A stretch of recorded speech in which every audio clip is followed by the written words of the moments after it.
हाँ जी, अस्सलाम वालेकुम। आज जो टॉपिक है हमारा वो है जोड़ों का दर्द।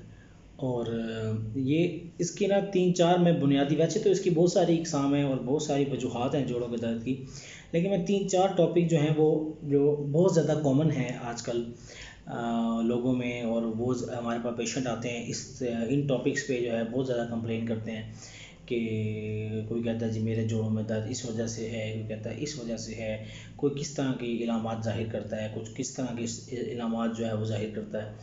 तो मैं स्टेप वाइज जो है वो कोशिश करूँगा कि आप लोगों को ये समझा दूँ। एक जोड़ों का दर्द होता है जो बहुत ज़्यादा कॉमन है, वो है यूरिक एसिड। यूरिक एसिड की वजह से जोड़ों का दर्द होना। अब इसमें उम्र की कोई कैद नहीं है, ठीक है।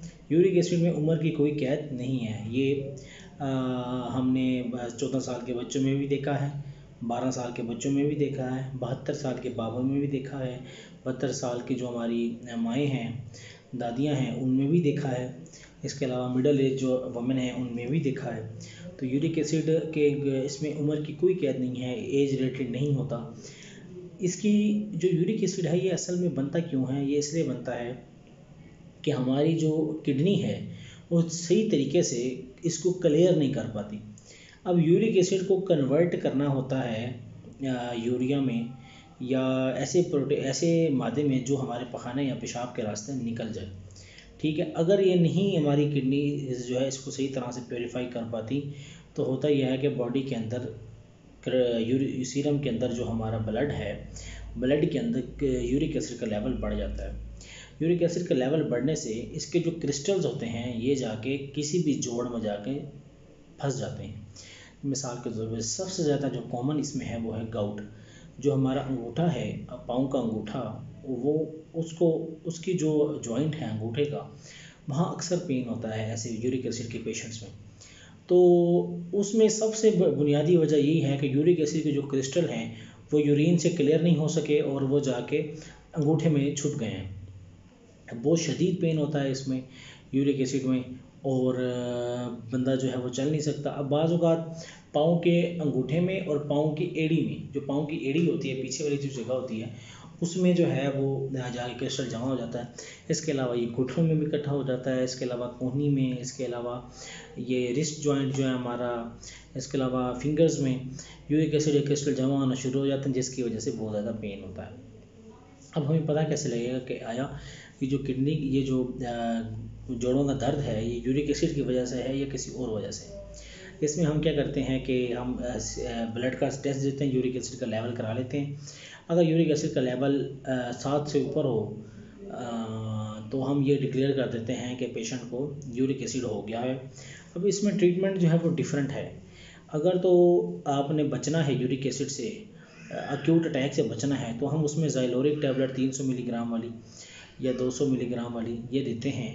और वो क्योंकि उसमें एलोप्यूरिनॉल है, वो अक्यूट अटैक के लिए अच्छा, और साथ हम कोई पेन किलर देते हैं, ओटीसी कोई ओवर द काउंटर मेडिसिन देते हैं, ताकि पेशेंट जो है वो पेन फ्री रहे। अच्छा, अब आपने इसमें सेल्फ मेडिकेशन नहीं करनी, क्योंकि आपको नहीं पता कि ये एक्यूट अटैक है, ये क्रॉनिक अटैक है, या ये एक्यूट अटैक कितनी देर से हो चुका हुआ है, कितनी डोज में हमने ज़ैलोरिक लेनी है। तो आप किसी अच्छे र्यूमेटोलॉजिस्ट से कंसल्ट करेंगे या किसी जनरल फिजिशियन से या ऑर्थोपेडिक से कंसल्ट कर सकते हैं। जो इसका बेस्ट जो इसका डॉक्टर है वो र्यूमेटोलॉजिस्ट है। आप र्यूमेटोलॉजिस्ट से कंसल्ट करें, जोड़ों का दर्द जो है वो सबसे अच्छा वही डील कर सकता है। उनको दिखाएं, उनसे पूछें कि ये दर्द किस वजह से है। वो आपका ट्रीटमेंट प्लान करेगा, आपको बताएगा कि आपका जो यूरिक एसिड का पेन है वो किस किस मेडिसिन से कितनी देर में रिलीफ होगा। इसके बाद मैं बात करूंगा ऑस्टियो आर्थराइटिस पे और रियोमेटॉइड आर्थराइटिस पे। एक ऑस्टियो आर्थराइटिस है। ऑस्टियो आर्थराइटिस जो है एज रिलेटेड है। जो हमारी फीमेल्स होती हैं जो 45 प्लस या 40 प्लस, जिनमें मीनोपॉज, जिनके अंदर माहवारी आना बंद हो जाती है, उसके अंदर एस्ट्रोजन का लेवल कम हो जाता है। Due to the deficiency of oestrogen, उनके जो हड्डियों के दरमियान साइनोवियल फ्लूइड होता है, जो कार्टिलेज होती है, जो दो हड्डियों को आपस में रगड़ने नहीं देती, वो कम होने की वजह से हड्डियों में रगड़ पैदा होती है और जोड़ों में दर्द शुरू हो जाता है। ठीक है। तो अब आपने इसमें करना क्या है? इसमें आपने ये करना है कि आप किसी अच्छे ऑर्थोपेडिक को दिखाएंगे। वो आपको बताएगा कि भाई मसला क्या है, उसको किस तरह लेकर चलना है, ठीक है। और रूमेटोलॉजिस्ट को भी दिखा सकते हैं। और ये एक डिज़ीज़ है, ये सिंपल एज रिलेटेड है, इसमें कोई और किसी किस्म का कोई ताल्लुक़ नहीं है। इसमें हम एडवाइस करते हैं कि आपने करना क्या है, आपने करना ये है कि आप पेन किलर्स लें, ठीक है। इसके अलावा मालिश करें, ऑयल का मसाज करें, मल्टी वाइटामिन्स लें। अच्छा, इसमें फ़िज़ियोथेरेपी, एक्सरसाइज बहुत ज़्यादा इंपॉर्टेंट है। आप जब तक एक्सरसाइज नहीं करेंगे आप इस बीमारी से बाहर नहीं निकल सकते। तो आप ये दो तीन काम कर लें तो आप जो है ऑस्टियोआर्थराइटिस से बेहतर हो जाएंगे। तीसरा जो इसमें इम्पोर्टेंट टॉपिक है वो है रूमेटॉइड आर्थराइटिस। अब जो रूमेटॉइड आर्थराइटिस है, इसका जो पेन है वो, रूमेटॉइड आर्थराइटिस का पेन बेसिकली इस वजह से होता है कि हमें हमारी जो एंटीबॉडीज़ हैं, हमारी जो अपनी क़ुव्वत मुदाफ़अत के सेल हैं, वो हमारे ही जोड़ों पर अटैक करना शुरू कर देते हैं।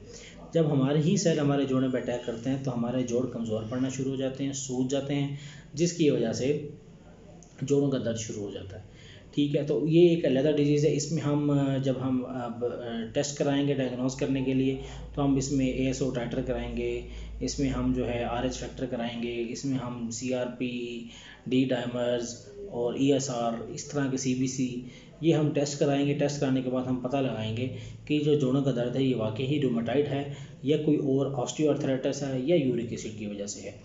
तो जब भी आपके जोड़ों में दर्द हो तो आप ये 3-4 टेस्ट जो है वो लाजमी कराएं, एक यूरिक एसिड का, एक CBC, एक ESR और RH फैक्टर, ये आप लाजमी कराएं ताकि आपको पता लगे कि ये जोड़ों का दर्द किस वजह से है।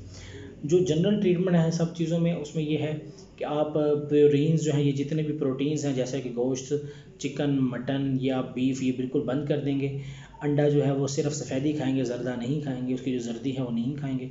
चावलों का इस्तेमाल कम करेंगे, पानी का इस्तेमाल ज़्यादा करेंगे। सब्ज़ जो ये जो हमारी सब्ज़ियां हैं इनका इस्तेमाल ज़्यादा करेंगे। चिकनाई वाली चीज़ें, मसाला जात, ये कम यूज़ करेंगे। और ज़्यादा से ज़्यादा एक्सरसाइज करेंगे, जोड़ वाली जगह की फ़िज़ियोथेरेपी करेंगे, मसाज करेंगे, मल्टी वाइटामिन्स लेंगे और मूव करते रहेंगे। अगर आप लेथार्जिक हो जाएंगे, एक जगह बैठ जाएंगे, तो आपके जोड़ों का दर्द ज़्यादा हो जाएगा। तो मैं उम्मीद करता हूँ आपको ये जोड़ों का दर्द का जो मोटा मोटा कुछ हिसाब किताब है समझ आ गया होगा। अगर आपको कुछ स्पेसिफिकली किसी डिजीज़ के बारे में पूछना है तो आप मुझे कमेंट सेक्शन में बताएं, मैं कोशिश करूँगा प्रायोरिटी पे आपको आपके क्वेश्चंस का जवाब दे दूँ। Thank you so much.